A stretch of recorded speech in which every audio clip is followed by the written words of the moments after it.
So, before I actually begin, I'm going to throw out 6 questions that I don't want you to answer right now, but I just want you to think about. All right? So you don't have to write them down. You'll remember them. Okay. Libraries are only for children and retirees. And I want you to think, is this fact or myth? Technology will make libraries irrelevant. Libraries have nothing for me. Libraries are inconvenient. They're closed when I need them. Libraries are the best kept secret. And your credit cards are the most important cards in your wallet. All right, so I just want you to think about those while I continue. In general, I don't know if you're familiar with the Pew Research Center, but Pew does an awful lot of research on the use of public libraries and how libraries affect people's lives, how technology is being used. So they're very integral, important to our field because of the work that they do. Recently, there was a Pew Research study done, and what they found in terms of Americans' relationship to public libraries are that people under the age of 65 are more likely to visit a library in the past 12 months than people 65 or older. So young Americans, especially those between 16 and 29, are library users.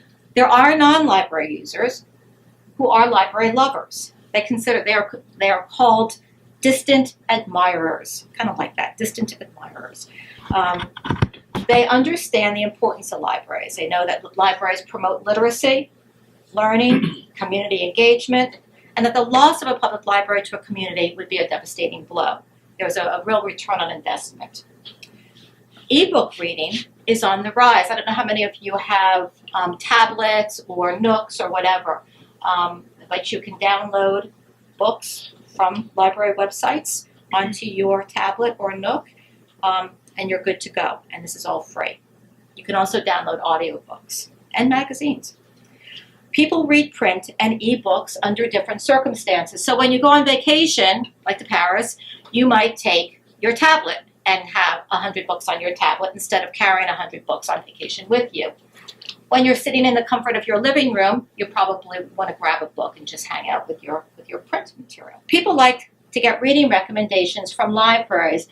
Libraries are very, very concerned about privacy. We are one of the forerunners of making sure that anybody's habits, reading habits, listening habits, are not given out to anybody else. However, what we're finding is that people like recommendations being pushed to them through our websites. Now, we're not doing that yet, but some of the larger libraries, you can actually sign on to like an RSS feed, and you keep track of the things that you read, and then you get recommendations pushed to you. Library websites are used as portals, more so, and it's on the rise. Used as portals to find reading material, events, to do research. We have databases that are proprietary to library card users, library card holders. You can access those databases from the convenience of your home. And then there's audio and ebooks that you can download. The other thing is most Americans are like our library lovers. They just enjoy going to the library. They really find it a place where they can engage with the community. Then there's the information omnivores. So they go because that's all they want to do. They just want to research. There are those that see, as I said, the library as the center of their community. And then finally, there are the techies who just want to come and use the technology, and those that just want to come and browse, use the print. So that's in general. So who are we? What's the William Jeanes Library all about? Well, we're everything. We're all those things. We're a place for you to attend programs, to hold meetings. We have meeting space. So if you're tutoring somebody, if you're mentoring somebody, if you have somebody who is interested in your business, and you want a place where you can have an entrepreneurial classroom, you can come to the William Jeanes Library and use our resources. We have overhead projectors, we have laptops, we have screens, we have a lot of things that you can use to hold classes for entrepreneurial work. You can borrow reading material, watching material, listening material. You can borrow museum passes. We actually have passes to quite a number of the museums, not just in Philadelphia, but in the area, and some of the some of the zoos also. And as I said earlier, from the comfort of your home, you can download ebooks, audiobooks, and you have access to databases where you can do all types of research. You can also download magazines. How do we provide all of this to the public? Because libraries, as you know, are notoriously always have their hands out. We're a nonprofit. We're not a department of the township.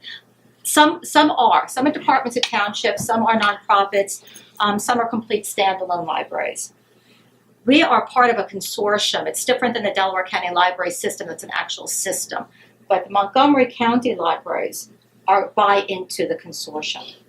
So most of our funding first comes from the township, then it comes from the state. The state funding has been flat for, at least 7 years or so. Then we rely on everything that we do, the in-house fines and fees, money from our friends group, grants, our annual appeal, fundraising events, and business sponsors. This year we were fortunate I had set a goal of $20,000 for our annual appeal, and we surpassed that. We're up to $22,500, and I'm hoping that we can even push that a little bit further. The William James Library, as you probably know, was recently renovated, and the addition was added on to. So we're in the process of really settling into that new space. It takes a little while to settle into a new space. There's also issues, with any building that we're working on also. So part of what I did when I came in as the director, I've been there since August, is to assess who we are we internally. I had to get to know the staff and find out where everybody was, who's in the bus, and what seat are they sitting in, and is that the right seat for them to be in? Have they been heard? Are they a part of the decision-making process? I'm very much a person who likes to work as a collective, kind of a milieu setting. My background, prior to this, is in clinical social work and fine arts. So I bring kind of a different perspective to this field than having gone into it straight out of college. Another goal that we are embarking upon, I'm sorry, I shouldn't say is to undertake a strategic plan. I'm sure all of you as business owners look at a long term. Where am I headed? What's happening to my business? And how am I getting there? What are my strengths? What are my weaknesses? Where's my funding source coming from to put me at that next place? We don't have a strategic plan. So I've just received proposals from 3 different companies, and am excited to work with an organization to gather all of our stakeholders and to embark on at least a 3, possibly 5-year strategic plan. It's going to help define who we are, what we're doing, and how we're going to get there. We're going through a rebrand and a redo of our website. Our website is static. It's kind of old. It's clunky. It's hard for us to maintain, and it's hard to navigate. So it's time for us to jump further into the 21st century, I think we're in. We're going to grow our funding. As I said, our annual appeal has been on the up this year, and I want to continue that. We're at about 3 acres, and one of the grants that we're going to be submitting is to create a natural woodland area on part of the library's property. We're all about native plants. We're all about people coming to the library, and the library not just being bricks and mortar, but outside too. And understanding why the natural elements, why native is really important. Very important to me is the library being out, not just in. I want us to meet people where they are and not people always to come to the library. But I do want them to be there to use it a lot. So grants are very important. I want to make sure that our print and non-print collections are relevant, are up to date. We've got a lot of work to do on that. We have a pretty good collection. A lot of stuff, though, has to be taken a look at. What do we have? Why do we have it? What don't we have? And why don't we have it? And what does the public want? The programs. I want to grow our programs. We have some wonderful, wonderful children's programs.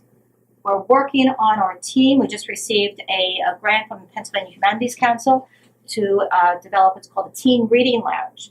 And it's especially to attract reluctant readers and partner them with people, with teens who are really avid readers. So there's going to be a lot of programming going on. There's going to be discussions going on. There's going to be different activities. It's a very exciting grant to have. And again, the partnerships. I want to grow our partnerships with our local organizations, other nonprofits, other libraries, and again, local businesses. So that's where our library is right now. That's what my focus has been, is in the short time that I've been there, and I look forward to being there for a long period of time. The library, I'm not sure how much you know about William James Library, but it has been through a number of directors in the past few years. I think it's been kind of a little bit of a rocky ship, but we're on a nice, smooth sailing course at this point. So I'm going to go back to those questions, all right? And I want to know. So the first question was, libraries are only for children and retirees. I consider that a myth. And I think that it's libraries are a place for everyone, lifelong learning, no matter what age you are. And fun, too, not just learning. Technology will make libraries irrelevant. I get asked so often, well, can't I just Google that? Well, sure, you can. You can Google whatever you want to Google.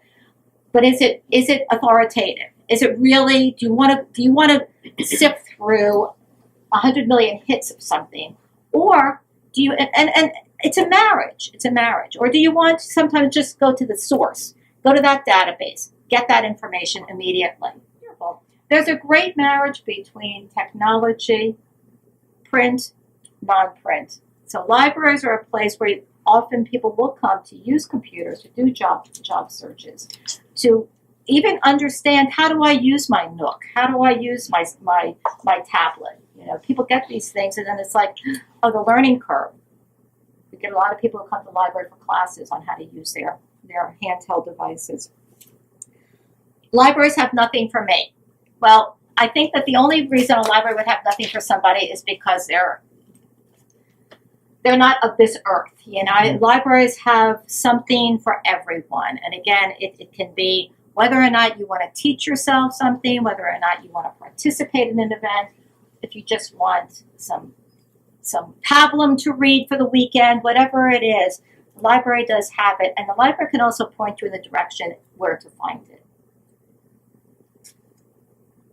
Libraries are inconvenient. They are closed when I need them. We do close. We do go home. Every once in a while, I get a chance to leave the office. But we're not closed 24 hours a day. You can access the library with your library card from the comfort of your office, your home, from Paris, from wherever you are. You have access to your library. And you can download, again, magazines, ebooks, audiobooks. You have access to the databases. And most of the databases are supplied by the state. It's through Pennsylvania. You also have access 24 hours a day to a reference librarian through a chat. It's 24/7 chat. So that's nationwide. We have librarians across the country who participate in that. So don't leave home without your library card. Libraries are a best kept secret. That actually is the only fact. We are the best kept secret. We need to bone up on our PR. We're not very good at that. And that's something that most libraries are really working on. We're working on how to tell our story, how to develop our PR, how to get out there. It's hard. We wear an awful lot of hats. We're understaffed, we're underpaid, we're underfinanced. But those are only minor excuses. So we've got to get the word out there to everyone who lives in this country. And in some places across the country, libraries are a lot better used than other places across the country. It's interesting. Your credit cards are the most powerful cards in your wallet. Well, if you want to buy something, yes, but these cards are the most powerful cards. This is what gets you everything you want to know.